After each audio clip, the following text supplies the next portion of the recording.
For today's ganap na pasugod nga kami dito sa may Bods Unlimited Sanggipsal at Shabu-Shabu. Aba iba talaga kapag ganito yung panahon, talaga naman tatawag-tawagin ka ng mga Unli Sanggipsal at syempre yung Shabu-Shabu. Pagkainim-inam ba naman kasi kumain dito kapag ganito yung panahon, nakshuta? Along the highway nga lang to at katapat lang niya mismo yung RSFG Marketing, Royce at syempre itong Honda. O loko, panigurado hindi ka na maliligaw dito sa sobrang dami ng katabing puro sasakyan at mga motorcycle.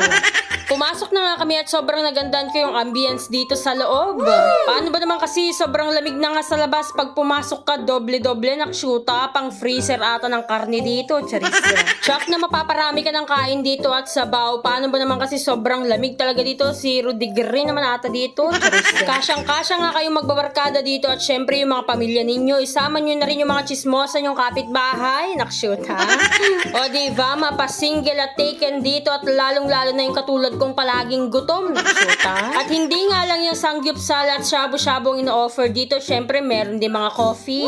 At kung ano-ano pang mga milk tea ang kanilang ino-offer dito, o loko, wala ka nang hahanapin pang iba. At napakaganda naman talaga ng lagayan nila ng mga meat. Diyos ko, silyadong-silyado. Kaya naman ano pang inaantay nyo, tawagin nyo na yung buong pamilya nyo, kaya buong kamaritesan nyo para kumain dito. Meron nga sila ditong 299, 399, 499 at super unlimited na talaga sa lahat. Kaya naman tara, samahan nyo kaming mag-order.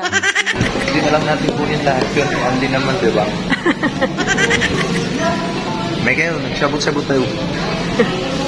At nung naka-order na nga kami dyan, nag-umpisa na rin kami agad na kumuha ng mga meat. Abay, syempre hindi tayo papakabog dito, nakshuta. Ito talaga yung pinakamainam dito, self-service. Kaya naman kahit anong dami ng kuha mo, pwedeng-pwede, nakshuta.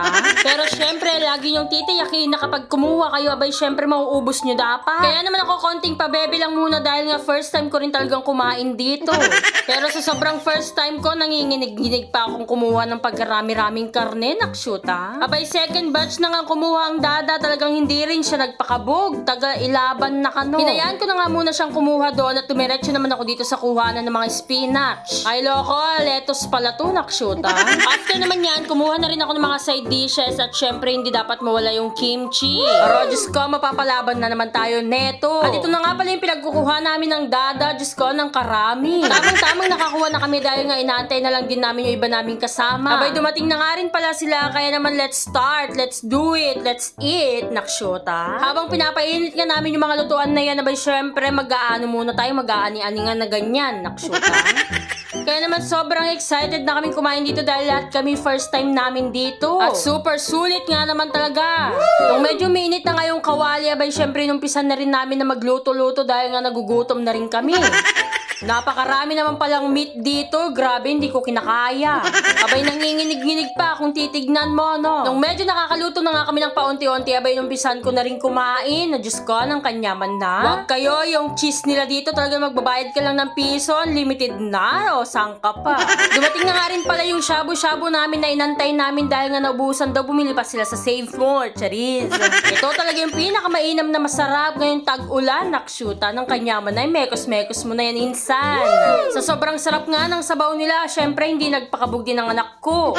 At isa nga talaga ito sa pinuntahan namin dito sa Bods, itong kanilang shabu-shabu. Pero kung kaya niyo naman talagang gumawa sa bahay ninyo at DIY lang din talaga, pwedeng-pwede din naman.